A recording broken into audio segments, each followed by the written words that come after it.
since these just came up? The US military says it has carried out strikes on missile launch sites and mine-laying vessels in southern Iran. US Central Command says the attacks were in self-defense and were aimed at protecting American forces during the ceasefire. Explosions were earlier reported near the port city of Bandar Abbas. An Iranian source has told Al Jazeera the incident began when the IRGC targeted a vessel at sea before US warplanes struck Iranian naval boats in the Gulf. Well, it comes as Iran's foreign minister and top negotiator held talks in Doha on Monday aimed at resolving the remaining obstacles to a possible deal. We will get the view from Tehran in just a moment, but first, here's our chief US correspondent, Alan Fisher, with the latest from Washington. Well, CENTCOM, which coordinates all the US military operations in the region in and around Iran, have put out the statement in the last couple of hours, saying that these incidents happened within the last 24 hours, essentially saying that this was to protect US forces. Now, they're not saying that US forces came under attack. What they're alleging is that the United States took action, particularly around missile sites and also boats that were possibly going to lay mines as a preventative measure to protect the troops in the... A preventative measure? You just pre-struck the Iranian ports and their ships as a preventive measure. AKA, they didn't do nothing. You thought they were going to do something, so we just struck them? Yeah, that kind of sounds like we wanted to ruin the peace talks. Kind of sounds like we don't want peace. That region. Now, we know they've done this sort of thing before. Very early on in the ceasefire, this sort of thing happened. At that stage, the United States said it hadn't graduated to a breach of the ceasefire because there were no casualties. And yet again, in this incident, the United States says that no US service personnel were injured or were killed. So that would seem to suggest that, again, this won't reach the level of a breach of ceasefire, but it was action the United States said was to defend their forces while using restraint, particularly around Bandar. Iran was to attack one of our ships and use that same excuse. Would you buy it? Abbas. So it's not going to derail the talks underway at the moment involving several countries, but clearly it is a concerning moment for both countries, and a reminder that the US military force still hasn't gone away. To be clear, the expectation was coming from social media posts by Donald Trump, who was suggesting that a deal was very close. And we had Marco Rubio, the US Secretary of State in India, saying that he expected good news possibly today, when he said that on Saturday, or maybe even tomorrow. Here we are on Monday, and we are told from sources in and around the White House that they're about 95% of the way there. But of course, there's a big... Yeah, but that got shattered because of why? Yeah, the neocons didn't want to accept Iran getting billions of dollars in funds from,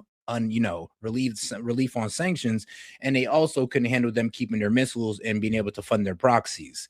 And they're kind of having a mask off moment because Trump says, oh, we're not there for regime change. But the neocons and Bibi are like, oh, yes, we are. Difference between 95% and 100%. There's a lot still to be agreed, a lot of details still to be ironed out. Donald Trump has continued to talk about the things that he wants to see in the deal. Just in the last couple of hours on his Truth Social platform, he talked about how nuclear dust, essentially the enriched uranium, had to be either removed or destroyed from in Iran itself because they simply could not afford that to be given to the Iranians. So there's still a lot of ground to cover, still a lot of talks to go on. I mean, what is clear is that we're not quite on the verge of a deal. And you also have to remember that Donald Trump has several times in the past said that we're very close to a deal, we're almost over the line, and we've found out that there is an issue, or there's a voice in his ear, or there's some level of complaint. And certainly the drafts of the...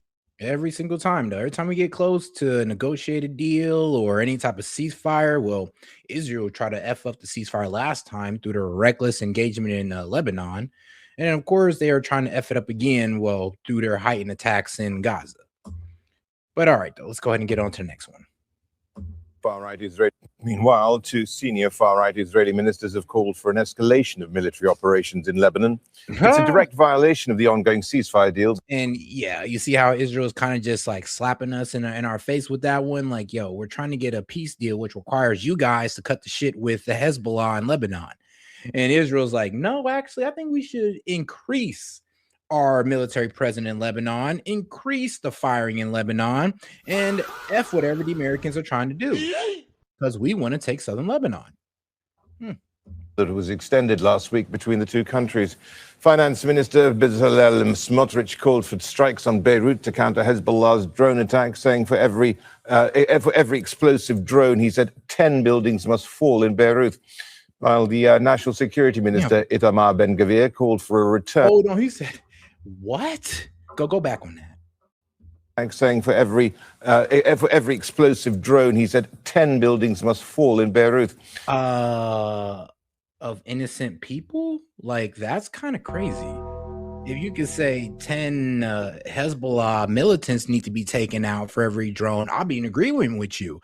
But you're saying 10 buildings, and Lord knows they're not going to be Hezbollah building. Y'all destroyed one building that Hezbollah's in and then destroyed the remaining buildings around it. So that's a bit concerning, and it sounds a bit genocidal. No, I'm just saying. Like, what, for one drone that Hezbollah launches, you're going to destroy, what, 10 buildings that citizens of Lebanon live in? Like, that's a bit wild to say out loud. While the National Security Minister Itamar Ben-Gvir called for a return to, quote-unquote, an intense war. He posted on X, it's time for the Prime Minister to bang on Trump's table and inform him that we are returning to war in Lebanon. We need to cut off the electricity in Lebanon, conquer Dahiyeh, and return to intense war. Hey, yo, they're doing them like Gaza. They're trying to do Lebanon like Gaza, guys. They're low-key going to do the same thing they did in Gaza. They're going to do to Lebanon. They're going to try to decimate like 70 to 80% of Lebanon. And then when they start striking hospitals, killing civilians, they're going to hit you with the Hezbollahs using them as human shields. Damn it. I can see it already. Joining us for more on this is Ori Goldberg. He's an Israeli political commentator, and he joins us live from Tel Aviv. Thank you very much, Ori, for joining us. This just comes actually as Benjamin Netanyahu has said he's essentially saying they've got to intensify strikes against Hezbollah. So they've got three, the Prime Minister and two of his ministers, all really at the moment trying to increase the war fighting capability of Israel with. And all right, though, let's get on to the next video. I did want to push past because, your boy running low on time right now. Oh, God, make sure to like the video, guys. Appreciate the support. And you can send a Venmo with using the scan code above. Or you can go ahead and send in a super chat, support the show, guys. Appreciate it. And make sure to subscribe to the channel if you haven't already.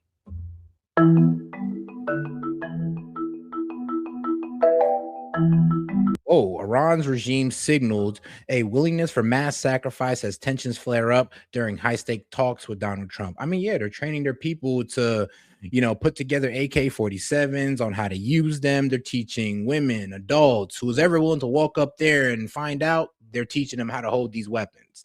And trust me, these are IRGC supporting citizens that are being taught to hold these AK-47s, clean them, assemble them, all that. So they're ready to sacrifice and send their own civilians out there to fight us. Coming at such a delicate time for the peace process. Let's go straight to Washington to speak to our correspondent, Jonathan Kersley. Jono, do we know any more? We're getting word through via Central Command. That is the US military group responsible for operations in that area in the Middle East and in Iran. Hold on. Actually, let me go to Benny, because Benny Johnson was hilarious. The man came out like, yeah, Trump's the best. We're getting a peace deal. Best president ever. Then he comes out like maybe like 8 hours later like, oh, yeah, never mind, guys. My bad. Check it out. You ever had one of those friends that no matter where they went, they were always getting in a fight, always managed to figure out how to throw a haymaker and pop off, and you just needed them to calm down because this is a special and important event and everybody needs to have a nice, easy night. So no fighting. That's the way that we feel right now about Iran and Israel and America and the tenuous situation that may lead to an everlasting peace, may lead to the greatest peace deal in the history of the world. Actually, we'll cover that in just a second. Or it may descend into further madness and $200 a barrel for oil and a global recession. So, it's a touchy area of the world, and that area just got touched, meaning bombed, to smithereens. Karg Island here, the oil depot of all of Iran, it was set ablaze tonight as the United States began bombing Iran again after they blew out. That's what I'm saying. Like they took out some of these port missile firing locations, and then they also took out boats. I mean, maybe they are going to take Karg Island. Maybe they're going for it. Out of the sky, a number of MQ-9 Reaper drones. The U.S. took out some of their boats that were laying mines in the Strait of Hormuz. Not what you want to see here. Let's see. The Iranian forces launched cruise missiles at drones and U.S. destroyers in the Strait of Hormuz. American aircraft struck 2 vessels earlier today, killing a number of Revolutionary Guard members. The IRGC, the Iranian government's navy, is now hitting back. Naval forces are targeting American destroyers in the Strait of Hormuz. Fires are simultaneously burning on Karg Island, Iran's primary oil export terminal. And multiple American drones were shot down roughly an hour ago.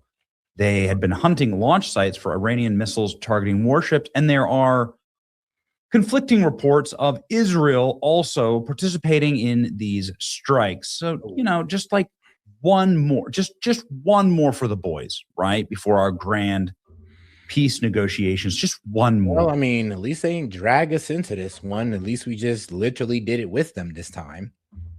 Just for old time's sake. Still bad idea. U.S. launched what officials describe as a narrow targeting self-defense strikes inside of Iran on Monday night, escalating tensions in the regions as diplomats fight for peace. According to Central Command, U.S. forces targeted missile launch sites in southern Iran and vessels that were attempting to lay naval mines in strategic waterways used by military commercial ships. U.S. forces conducted the strikes in southern Iran today to protect our troops, CENTCOM said. Targets included missile launch sites and Iranian boats attempting to emplace mines. U.S. Central Command continues to defend our forces while using restraint during ongoing ceasefire. Top Iranian officials were in Doha on Monday. The imminent peace deal is about to happen. The fragile hope of an accord in the recent days was dealt a fresh blow when Israeli Prime Minister Benjamin Netanyahu vowed to crush Iran-backed Hezbollah in Lebanon. President Trump made demands for a broader peace deal across the Middle East. Oh boy. So here we go. Ladies and gentlemen, here's the official CENTCOM spokesperson explaining. Tim Hawkins says U.S. forces conducted self-defense strikes in Iran today to protect our troops. Target included missile launch sites. U.S. Central Command continues to defend our forces while using restraint during the ceasefire, confirming that the ceasefire is still on. Explosions rock Iran. U.S. Central Command just confirmed that U.S. forces did, in fact, strike Iran again. Hopefully Iran agrees with us on that sentiment of, oh, no, this is the ceasefire still on. We showed restraint, guys. Nobody was killed. We just blew up a couple boats and took out a couple missile launching sites, but nobody was killed. So the ceasefire is still on, even though we basically did just commit to military action. But the ceasefire is still on, guys. Don't worry about it. Like, bro, what are you trying to sell us, man? This is crazy. Now, bro, Benny Johnson, a hardcore Trump supporter, doesn't even look like he's buying it. And conflicting sources say that Israel was part of these joint strikes. We'll see how that rolls out. But anyway, this is what everybody is saying. More details on the strikes. 2 Iranian boats were caught laying mines in the Strait of Hormuz. Senior U.S. officials tell me the U.S. eliminated these vessels. They killed 3 Iranians while doing so. The surface-to-air missile site in Bandar Abbas. Oh, never mind. People did die. So, yeah, I mean, how's a ceasefire when you did a military strike and people died? How is that abiding by ceasefire again? And why did we break the ceasefire? Was targeted by U.S. warplanes. These were defensive strikes. They do not include this does not indicate the ceasefire is over. Okay. Dog. Yep. All right. Great. We're still. Shout out to Benny for not being a complete shill. Even he's sitting there just like, come on, dog. You committed to military action and you killed 3 Iranians, but then you still want to say we're under a ceasefire? Like, what are you saying? Like, y'all just are like, bro, it seems like we just don't want to admit that we broke this ceasefire and it's cooked. Bombing each other, but there's still a ceasefire. Don't you worry about it. like the couple right before they're about to get divorced, lobbing every bomb they possibly can. Don't worry, we're still married. Explosions were heard in Iran's Bandar Abbas coastal area near the Strait of Hormuz. The cause is unknown. Big flames and videos of big fire burning, but it's under control, according to Iranian news sites. Okay, the mayor's news agency said the situation is under control, no cause for concern. Explosions were heard across the city. The city is in flames. There are some parts of the city in flames. Gaslighting. But anyway, looks like they were using restraint. Okay, so there you go. See some of the smoke rising. Iran is definitely getting into. Guys, make sure to like the video if you haven't already, and subscribe to the channel as well. Appreciate the support, guys. We do this every day. Attacks tonight. All right, buckle up. People are saying Iran was struck right here. Abbas. That's home to a key Iranian naval and air base along the strait. Iranian state media also reporting explosions in other cities as well. The attacks coming as intense discussions are underway tonight to end the war in Iran, but a deal is not in place. Iran's top security official declaring tonight, quote, there will be no retreat. Cool. Yikes. CNN is retreating, though, with the quality of their anchors. Yikes. Buzz, your girlfriend. A third U.S. aerial refuel anchor. Cool. Yikes. CNN is retreating, though, with the quality of their anchors. Yikes. Buzz, your girlfriend. A third U.S. aerial refueling tanker is now airborne. There is a ton of aerial refueling and military buildup around Iran right now. It's been happening for days, actually, if you've been paying attention. Large fires on Iran's Karg Island. That's a big one right there. And, of course, the Domino Pizza Tracker is spiking at 147% normal rates of pizzas being delivered to the Pentagon. Yeah, and if you don't know what that means, they're pretty much saying like that means that the generals and the people in the White House are working overtime, and so much that they have to keep eating out because they're doing all this overtime or are doing all these negotiations and speaking over these situations at the White House, and they're going over what they usually stay for. And they got to order out, got to get that pizza, and the pizza trackers in the Washington area, or the pizza places in the Washington area, are pretty much tracked to how much deliveries they take to the White House. Gone. President Trump at this exact hour didn't say anything about the bombing of Iran, but he did say that the enriched uranium will be immediately turned over to the United States, be brought home or destroyed, preferably in conjunction with the Islamic Republic of Iran, destroyed in place or at an acceptable location, the Atomic Energy Commission or equivalent being witness to the event. Thank you for your attention to this matter. This is Donald Trump effectively announcing the nuclear end of the peace deal. And we want that peace deal to materialize. We'll see what happens this week. This is what Karg Island looks like. Apparently, there are major fires on the island. Not good, obviously. We want peace.